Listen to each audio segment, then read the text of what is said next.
All right, so we have to talk about organizational culture, and the questions that she posted were, what types of culture have you experienced in the workplace, and do you believe that leaders are able to shape culture?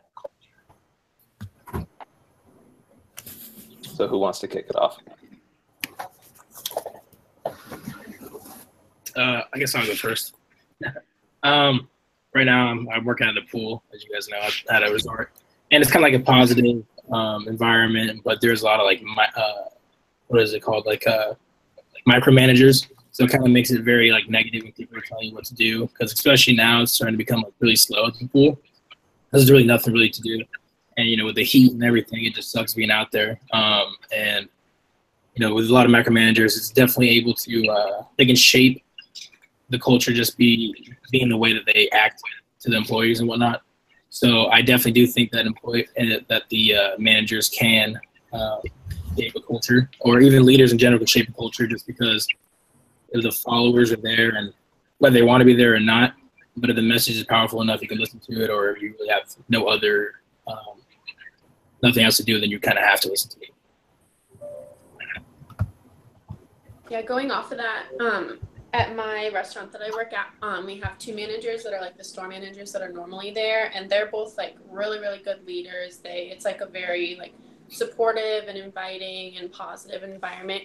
But then when our regional manager comes, she's like exactly what Darren was just saying. She's like a huge micromanager, and she's like kind of that authoritative leader. And she's just like, whenever she comes, like the whole mood of the entire restaurant changes. Like it's really negative, and everyone kind of feels like they can't say anything or can't express their opinion. So I would say like you can definitely affect the culture too, just because I see it happen just based on what manager is there that day.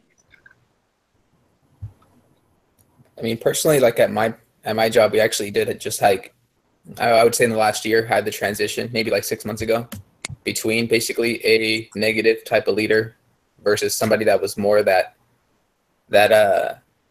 govern yourself type of attitude. And what essentially happened was our past manager was she would reinforce everything with negativity, basically to the point where the way she wanted you to get things done was she would use like scare tactics of all the negative, basically like the negative things that would happen if things weren't completed a certain way, and would stress the whole staff as like the staff as a whole was basically always wound up trying to figure out like, okay, am I going to get fired next week? Am I going to get fired tomorrow? Like, what is it that's going to ultimately get me fired? Because the way I'm being told is that every little thing is going to lead to something like that. So then eventually that manager got asked to leave and was replaced with who actually won an award for their company, like within their company as like a good manager. And she runs things completely different. She has that attitude that mixes really well with me, which is basically there's multiple ways to skin a cat. And as long as we all get to this end point correctly, I really don't care how kind of the decisions that you make to get there, as long as we're all getting towards the end goal. And she doesn't micromanage, and she's just been very positive overall, actually doing the opposite by reinforcing things with like positive things that would happen, and the actual office has increased they go off of occupancy, basically like how filled up that community is as far as like what they have vacant and what they've sold. And since we've switched management, it's gone from averaging 87 to 93 to staying above 95% occupied. So it's definitely been a positive change for the company. Yeah, going off of what you were saying, Jose, I used to work at like this radio newsroom kind of job, and I was lucky enough to work overnights because the managers during the day, like one small mistake would just be like the biggest issue to these people, and so I mean they had a terrible reputation throughout almost every single employee there. So it was like, well, whenever Alex is in, we can't relax, we can't do our jobs and have fun. It's just, just focused purely on not screwing it up.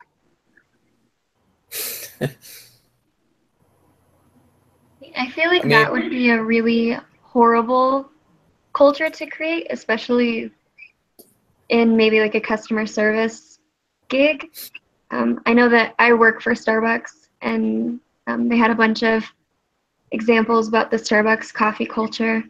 And it's working for them, like I can reinforce all of those things because we don't call each other like coworkers, we call each other our partners, and nobody is necessarily in charge, and we don't have like bosses, we have leaders. So even the diction that we use with each other just creates like this really great vibe. And I think that's why Starbucks has been so successful, is because everybody wants to work for them. Like nobody has a bad experience within Starbucks unless someone really goes out of their way to screw it up.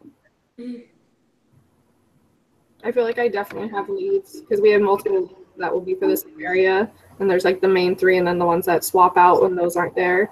And there's like definitely those couple that everyone's like, oh great, that one's here today, because we have like an ex-Navy SEAL and he's very like, everything is this, and then we have the one that's like, live your best life, do whatever you and like goes that about it that way. So it's definitely like the negative versus positive always. There's those like set three that everyone like looks forward to having and you're so excited.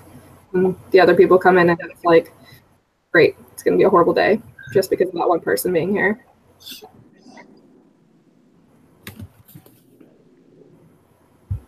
That's pretty crazy though, how like just certain words. Oh, go. Oh no, I'm sorry. It was just basically you guys were all, like while we were all talking, the book actually spoke on shaping culture, and it was funny because like their definition was basically something along the lines of all a manager can really do is just kind of manage the culture that's kind of already been set and kind of help it along.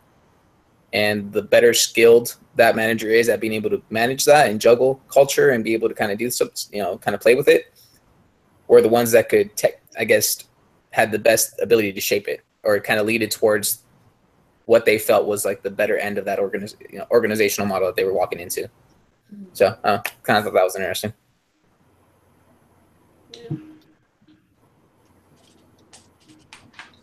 Yeah, I was just gonna say how crazy it is that just the words that you use at a place like Starbucks can just totally change how that culture is. And, like calling each other partners instead of coworkers creates a culture, even though you guys are coworkers. Well, I know Starbucks is like super big on like the whole Starbucks model. Other business classes, you've learned about the Toyota model and you've learned about the Starbucks model specifically. And so it was, yeah, they're definitely doing things right. So I feel like I can't get through one business class without them bringing Disney into it. So that's interesting to see. Right. 90% of the models they talk about are things I know where you guys get your cocoa beans from, or your coffee beans.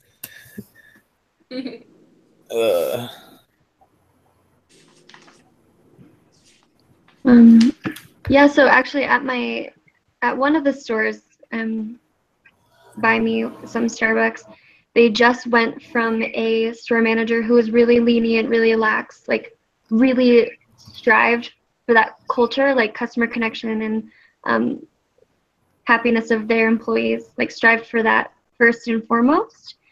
And then he recently left, and actually they switched him out for one of those really task-oriented, like down to business. We got to do everything right, no mess ups. So it'll be interesting to see the reverse, like how you think, oh, you just trade out one bad manager for a good manager, but this time they traded out a good manager for a bad manager. And I'm wondering if that'll have any effect on their business or on their turnover. That would be interesting to see how it affects all of the workers' dynamics towards each other. Right, yeah, because when you trade a bad manager out for a good manager, it's kind of like a breath of fresh air and everybody feels good. But the store was really connected and everybody was friends. So it'll be interesting to see when it's a negative environment, to see how they all interact since they think they're friends.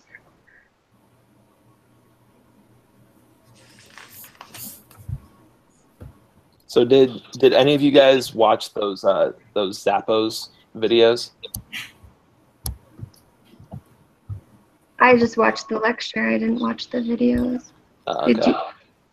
Well, so one thing that the CEO of Zappos mentioned was how he hires people based on if he would want to spend time with them outside of work, and how there's really not a work-life balance because he thinks that it's just all your life, and how it should just all be kind of integrated together. I just wondered what you guys thought about that. I would agree with that 100%. Yeah. I mean, it's just a big thing that just overall came into it, I kind of kept thinking about the whole time was that, I mean, I stuff, so it's like the Pygamalian effect, but basically it's just like our tendency to want to live up to expectations. So I just feel like anytime, no matter what kind of background a manager has, if they're just clear about their expectations of how they run things and what they want done around them, then you can kind of manage your own way around that hiring stuff that you're talking about. I mean, I was actually looking at some interviews, kind of out of the ordinary interviews and like funky things that they ask you in between stuff. I don't know. It's that whole work-life balance is a tough situation to talk about. It kind of depends on the job, what you're doing.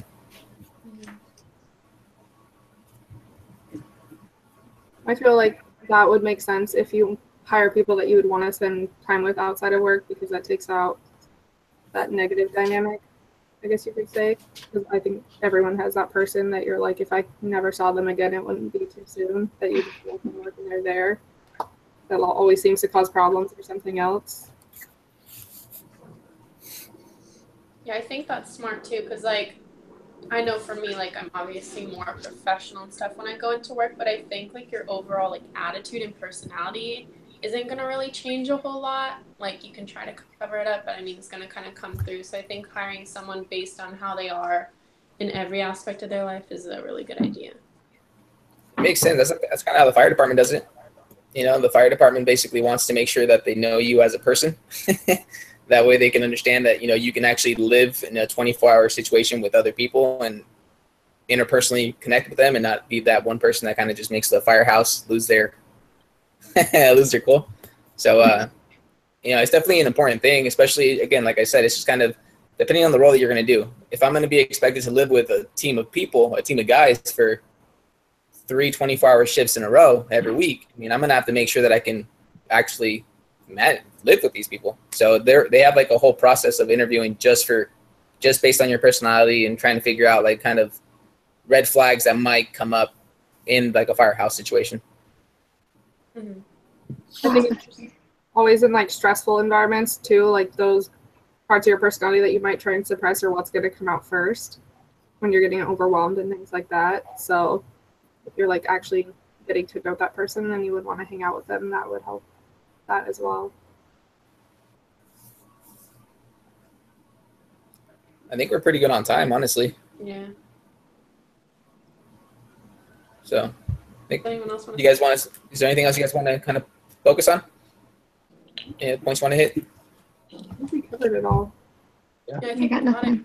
Yeah, I think we're pretty good. Kind of had a little checklist of a couple things and we kind of hit most of them. All right, guys. All right. Have a good week. All right, guys. Take care. See ya. Take care.